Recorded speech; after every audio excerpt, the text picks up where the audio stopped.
Hello everyone and welcome to English learning camp. आज हम पढ़ने लगे हैं दो बहुत इंपॉर्टेंट मॉडल वर्ब में और माइट के बारे में। इन दोनों के कितने यूज़ हैं और इनको कहाँ कहाँ पे कैसे कैसे इस्तेमाल किया जाता है, आज हम इसको पढ़ेंगे। अगर हम उर्दू में देखें तो इन फ़िक्रे के एंड पे तब आता है मे और माइट का मतलब होता है शायद। शायद का मतलब क्या है? हम कोई इम्कान जाहिर कर रहे हैं, शायद हो शायद ना हो, थोड़ा सा हम डाउट भी दे रहे हैं। तो मे और माइट का इस्तेमाल भी यही है। We use may or might to talk about the possibility in future। अगर हमने फ्यूचर में कोई पॉसिबिलिटी शो करनी है, हम तब may और might का इस्तेमाल करते हैं। पॉसिबिलिटी का मतलब है हमने चांस शो करना है कि इसके चांसेस ज़्यादा होने के।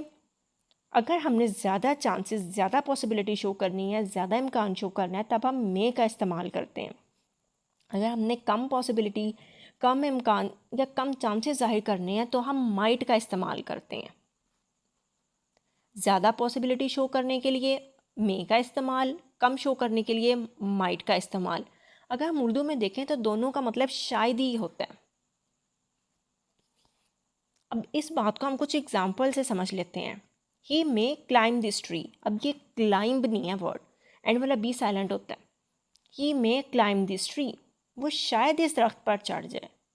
इसको हम इस तरह से भी कह सकते हैं वो इस दरख्त पर चढ़ सकता है, दोनों ही ठीक है।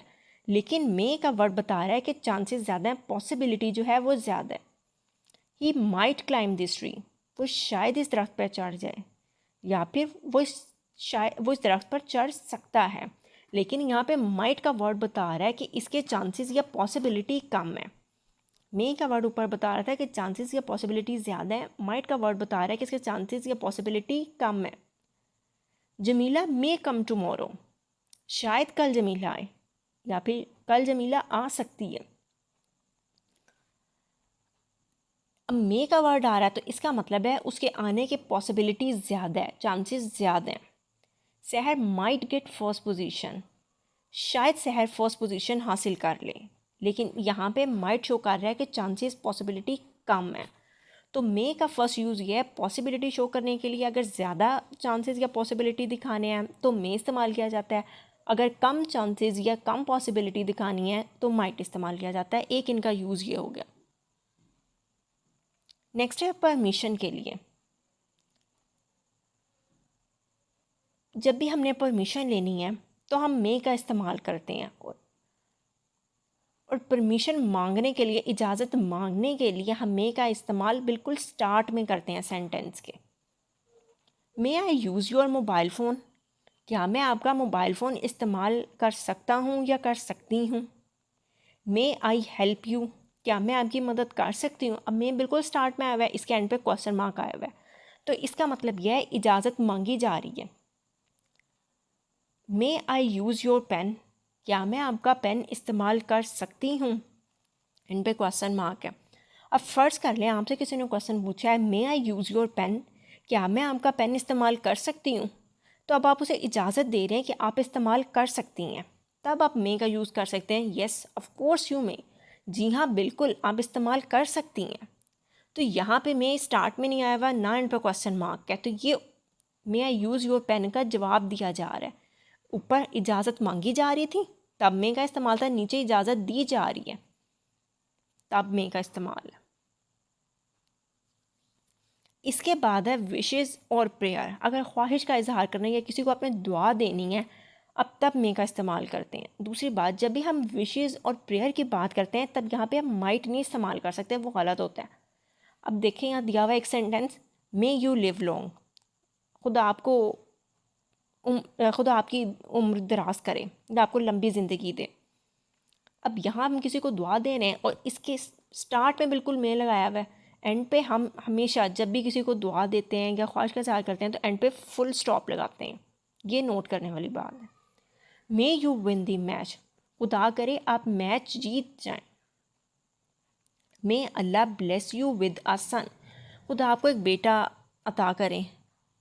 मे यू रिकवर सून, खुदा करे आप जल्दी सेहतयाब हो जाएं। अब क्या किया हुआ है, मे बिल्कुल स्टार्ट में आया हुआ है और यहाँ किसी भी सेंटेंस में हमने माइट का वर्ड इस्तेमाल नहीं किया हुआ और एंड पे सब के हमने फुल स्टॉप लगाया हुआ है। तो मे का एक यूज़ ये है कि हम इसको विश या प्रेयर के लिए भी इस्तेमाल करते हैं।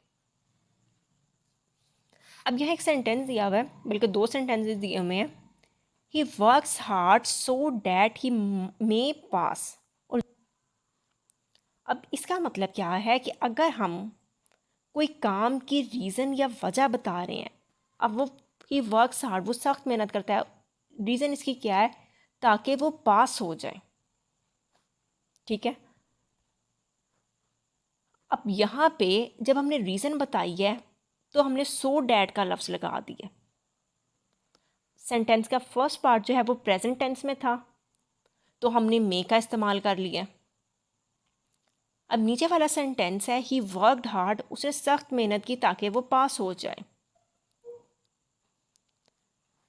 उसे सख्त मेहनत की क्यों की थी? अब रीज़न की बात क्योंकि हो रही है तो हमने यहाँ पे सो डैट का वर्ड लगाया हुआ है। अब यहाँ पे हम रीज़न बता रहे हैं, लेकिन सेंटेंस के फर्स्ट पार्ट में पास्ट टेंस इस्तेमाल हुआ है, सेकंड फॉर्म लगी हुई है ना, तो हमने दूसरे हिस्से में जब सो डैट के बाद लगाया हुआ है, जब हमने ये रीज़न बताई है कि उसने सख्त मेहनत क्यों की थी, तो हमने यहाँ पे माइट का लफ्ज़ लगा दिया है। तो अगर हमने किसी काम की कोई रीज़न बतानी हो, कोई वजह बतानी हो, हम तब भी मे और माइट का इस्तेमाल करते हैं। लेकिन फिर अगर सेंटेंस के उस कंडीशन में हम 2 हिस्से आ गए हैं, तो फर्स्ट वाला प्रेजेंट में है तो हम मे लगाएंगे, अगर फर्स्ट वाला पार्ट पास्ट टेंस में दिया हुआ है तो हम माइट का इस्तेमाल करेंगे और साथ में सो डैट का लफ्ज़ लगा दिया जाता है।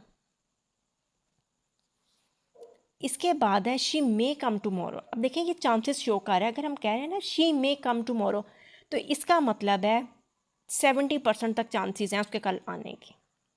लेकिन जब हम ये कहते हैं ना शी माइट कम टुमारो, वो शायद कल आए या फिर वो कल आ सकती है, तब इसका मतलब होता है 35% तक चांसेस हैं। ये मैंने आपको समझाने के लिए लिखा हुआ है कि मतलब मे ज़्यादा चांसेस के लिए इस्तेमाल किया जाता है, माइट कम चांसेस के लिए इस्तेमाल किया जाता है। और मे और माइट किसी काम को करने की रीज़न बताने के लिए भी इस्तेमाल किए जाते हैं, और तब हम सो डैट का वर्ड लगाते हैं। आई होप आपको इनके सारे यूज़ अच्छे से क्लियर हो गए होंगे। वीडियो पसंद आई तो please like share and subscribe.